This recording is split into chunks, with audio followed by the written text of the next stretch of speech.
On se capte demain pour un nouveau débrief. Demain, on se capte. Salam, salam, outsider, débrief de la 14e journée de la Coupe du Monde. Alors là, il faut qu'on soit honnête, la Coupe du Monde, elle avance, on est déjà à la moitié de la compétition. Ah, je le vois sur vos visages en ce moment. Les gars sont étonnés, vous ne comprenez pas ce qui se passe. Ah ben oui, aujourd'hui, je suis en costume, cravate, 3 pièces, tout ce que vous voulez. Pourquoi? Hier, dans les commentaires, j'ai vu un truc, j'ai pas compris. Il y a une demoiselle, elle est venue commenter, elle a dit que c'est elle a carrément dit qu'elle était un peu triste d'être la seule femme outsider sur la page. Hein?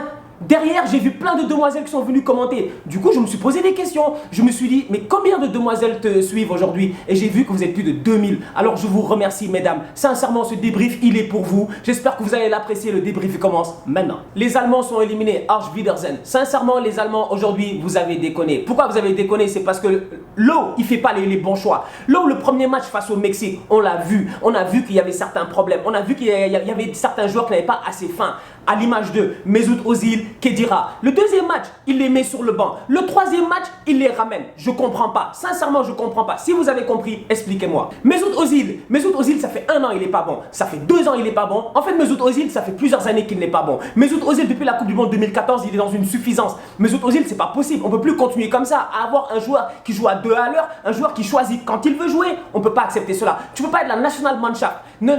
L'Allemagne n'a jamais fait moins que quart de finale dans une Coupe du Monde. Vous vous rendez compte? Aujourd'hui, c'est la première génération qui se fait éliminer au premier tour. Mais la honte, quand même. Et encore une fois, tu le vois, il y a ce syndrome de suffisance de champion du monde. Où tu te dis que les mecs qui sont champions du monde, ils n'ont pas voulu aujourd'hui saigner. Ils n'ont pas voulu aujourd'hui transpirer ni se fatiguer. Et puis derrière, ils n'ont pas été aidés tactiquement par leur coach. Parce que autant des mecs comme Özil sur le terrain, ils ont été transparents. Autant d'un autre côté, Joachim Löw, il a fait des choix douteux. Goretzka, je voulais le voir jouer. Je vous l'ai dit. Mais Goretzka, je m'attendais à ce qu'il soit derrière l'attaquant, c'est-à-dire qu'il soit derrière un Gomez ou qu'il soit derrière un Thomas Müller. Je ne m'attendais pas à voir un Leon Goretzka sur le côté droit, tout seul là-bas. Aujourd'hui, on l'a vu, c'est pas son poste. Il joue pas comme ça à Schalke 04. En fait, les coachs, ils prennent des décisions, tu les comprends pas. Sami Khedira, il n'a pas été bon depuis le début de la compétition. Qu'est-ce qu'il fait sur le terrain aujourd'hui? On l'a vu quand même. Je veux dire, il y a de ces choix tactiques qui ont été faits par Joachim Löw qui sont extrêmement douteux. Du côté de la Corée du Sud, ils ont su jouer sur les faiblesses de l'Allemagne. Aujourd'hui, les faiblesses de l'Allemagne, c'est quoi? C'est que les Allemands, depuis le début de la compétition, ils s'entêtent à vouloir jouer comme en 2014. C'est quoi? Possession de balle, petit ballon, tiki-taka, on essaie de chercher la solution.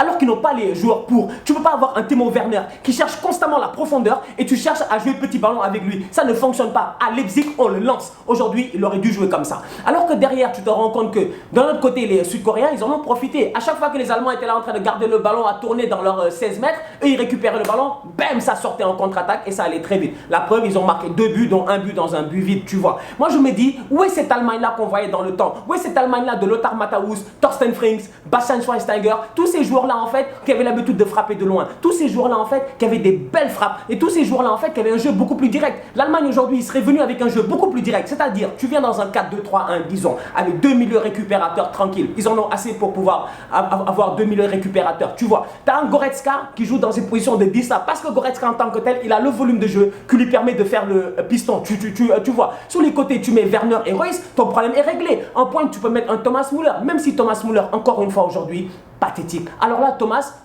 vous savez tous que c'est mon joueur préféré. Moi, Thomas Müller, je vous l'ai dit, de tous les joueurs modernes, c'est mon joueur préféré. Thomas Müller, il a une intelligence de jeu extraordinaire. Mais aujourd'hui, à part crier sur le terrain, être là, tu le vois à chaque fois.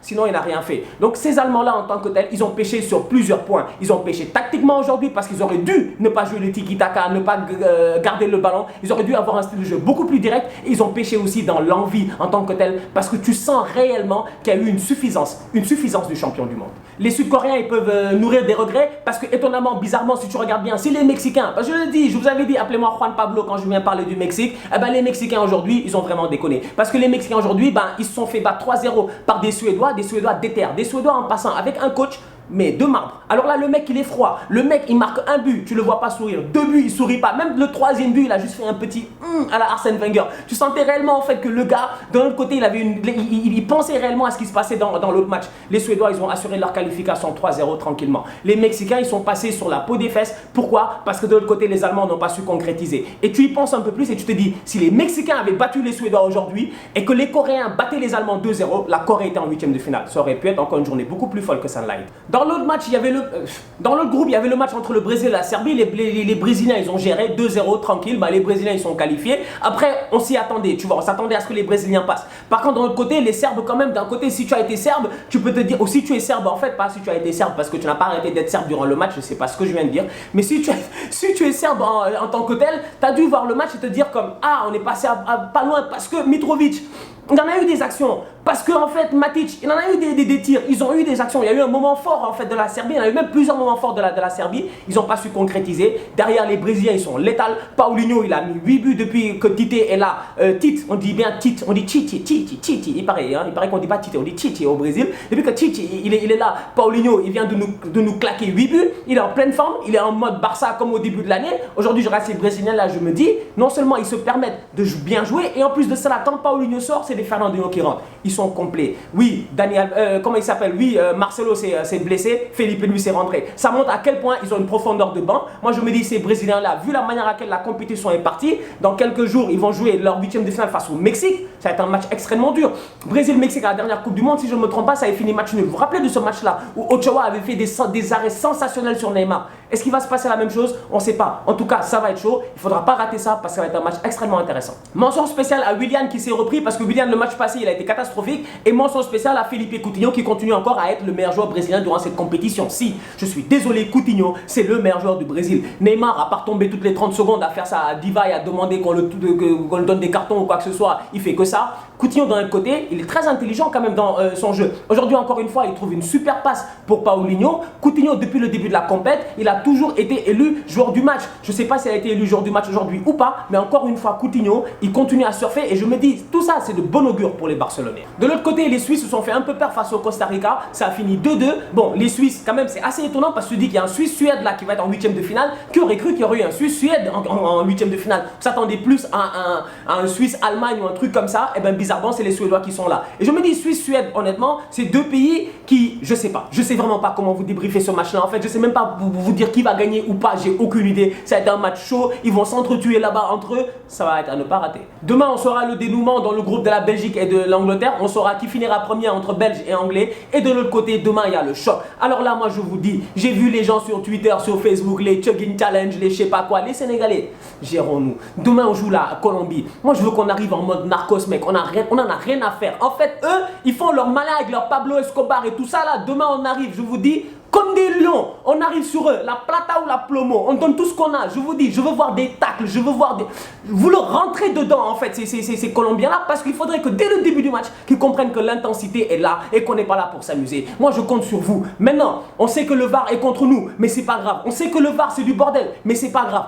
Essayons de gagner le match, essayons de ne pas penser à l'arbitrage, essayons de nous gérer, essayons de tout donner. Les gars, quand même, sincèrement, on n'a pas attendu pendant... Depuis 2002, on attend ça. Depuis 2002, on attend ça. On va pas sortir avec 4 points quand même. Sincèrement, là, je parle du fond du cœur. Je parle du fond du cœur en ce moment. Demain, moi, j'ai pas envie de pleurer, tu vois. Et j'ai l'impression que demain, si on perd, je vais pleurer en fait, il y aura des larmes qui vont sortir, tu vois. Et ça, je veux pas accepter ça parce que c'est beaucoup trop tôt. Donc demain, les Sénégalais, donnez tout. On est tous derrière vous, on est tous derrière les Lions. Les Colombiens, les James, les Falcao, là. Durant la saison, je les aime bien. Mais demain, j'en ai rien à faire.